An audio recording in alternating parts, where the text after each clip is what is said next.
खबरदार बेटा। उठ जा नालायक, सुबह के 8 बजने को है, तुझे एग्जाम नहीं देना क्या? थोड़ी देर और सोने दीजिए ना पापा। तू उठता है या फिर मैं तेरे ऊपर पानी फेंकूं? रोज गधों की तरह सोता रहता है, पेपर की कोई टेंशन ही नहीं है। और एक हमारा समय था जब हम पेपर में फेल होने के डर से रात भर पढ़ा करते थे, सो ही नहीं पाते थे। तो क्या आप उसका बदला मुझसे लेंगे? मैं 15 मिनट बाद उठ जाऊंगा, प्लीज जाइए, मुझे डिस्टर्ब मत कीजिए।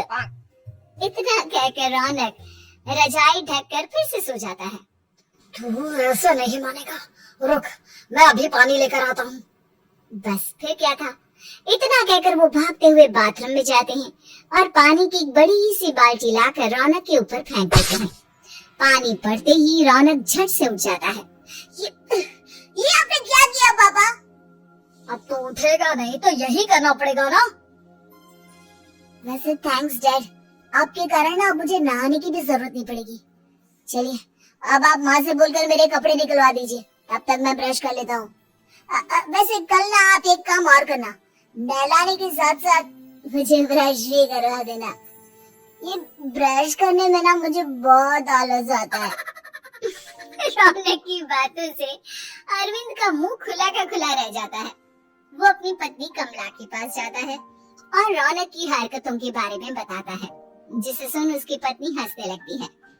तुम अपने बेटे को समझाने के बजाय हंस रही हो।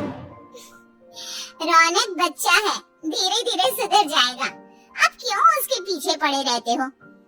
अभी नहीं सुधरेगा तो कब सुधरेगा? 10वीं क्लास में है रौनक, वो अब कोई बच्चा नहीं रहा। अरविंद की इतना बोलते ही वहाँ रौनक भी आ जाता है। क्या डैड, मैंने आपको एक काम दिया था, वो भी नहीं हुआ आपसे। अरे क्या हुआ बेटा? माँ, मैंने डैड से बोला था कि वो आपको बोलकर मेरे स्कूल की यूनिफॉर्म निकाल दे, लेकिन मेरे पीछे पड़ने के अलावा इनसे एक काम ढंग से नहीं होता। देख रही हो कमला, देख रही हो अपने लाडली को? अरे आप चुप रहिए जी। चलो बेटा, मैं तुम्हें कपड़े निकाल कर दे देती हूँ बस। ऐसे ही साल पर साल बीतते जाते हैं, लेकिन रौनक के रवैये में कोई बदलाव नहीं आता। वो पहले से भी ज्यादा आलसी और पूरी तरह अपने माता पिता पर निर्भर हो जाता है। 2 साल बाद पता नहीं कहाँ गायब रहता है पूरे दिन, अब तक तो आ जाना चाहिए था। अरे आप इतनी फिक्र क्यों कर रहे हैं उसकी? दोस्तों के साथ खेल रहा होगा, आ जाएगा अभी। ये कोई टाइम है खेलने का? 10 बजने वाले हैं, इतनी रात में कौन खेलता है? कमला कुछ कहती उससे पहले ही रौनक वहाँ आ जाता है।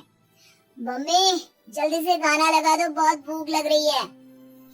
तुम्हें तब तक खाना नहीं मिलेगा जब तक तुम बता नहीं देते कि इतनी रात गए कहाँ से आ रहे हो। ओह प्लीज डैड, अब आप एसीपी प्रद्युमन बनकर मेरे सर पर बंदूक लेकर मत बैठ जाना। अपनी फालतू की बकवास बंद कर और बता कहाँ से आ रहा है। माँ अब समझाइए ना डैड को। बता देना बेटा, इनको भी तसल्ली हो जाएगी। आप बोल रही हैं तो बता देता हूँ। मैं दोस्तों के साथ मूवी देखने गया था, इसलिए देर हो गई।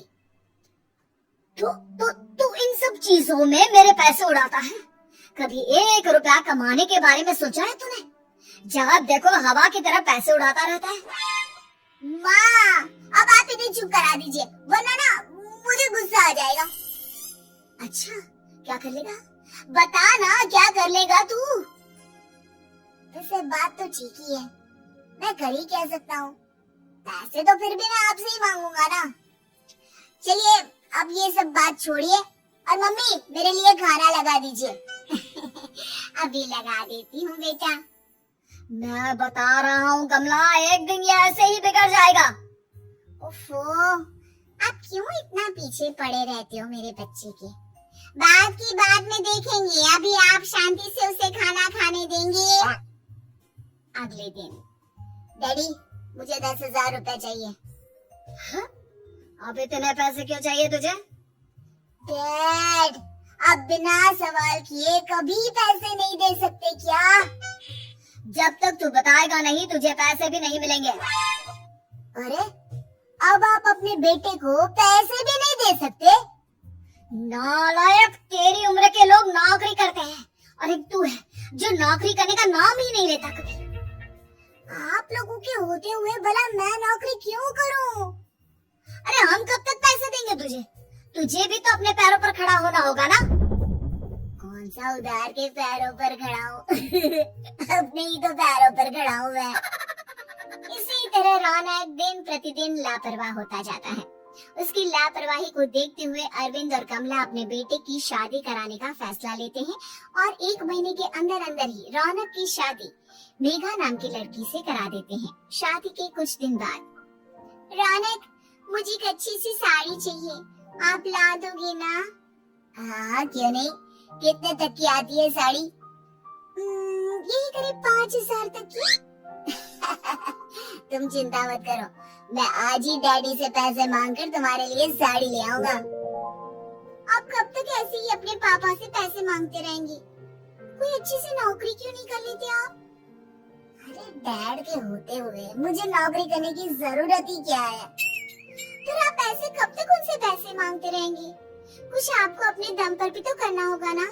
अब तुम भी बाकी लोगों की तरह मुझे ज्ञान देना शुरू मत कर देना। साड़ी चाहिए ना तुम्हें, मिल जाएगी बस। इतना कहकर रौनक अपने पिता से पैसे मांगने चला जाता है। डैडी, मुझे 5,000 रुपया चाहिए। अब 5,000 क्यों चाहिए तुझे? वो मेघा को साड़ी चाहिए थी। अरविंद आगे बिना कुछ कहे चुपचाप उसे पैसे निकाल कर दे देता है। कुछ दिन बाद तुम्हें नहीं लगता कमला, रौनक हम पर पहले से भी ज्यादा डिपेंड हो गया है? मुझे तो अब उसकी भविष्य की चिंता होने लगी है। कल को हमें कुछ हो गया तो वो क्या करेगा? काश तुमने पहले ये सोच लिया होता तो आज हमारा बेटा इतना लापरवाह नहीं होता। तब मुझे कहाँ पता था कि मेरा लाड प्यार उसे इतना बिगाड़ देगा कि वो इस हद तक लापरवाह बन जाएगा।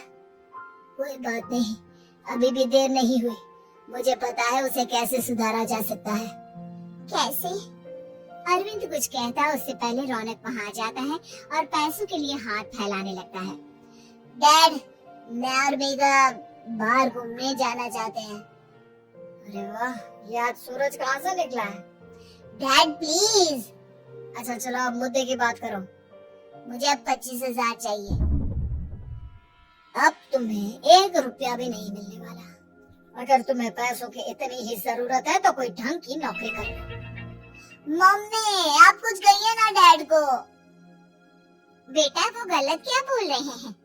ये सब हम तेरे भले के लिए ही तो कर रहे हैं।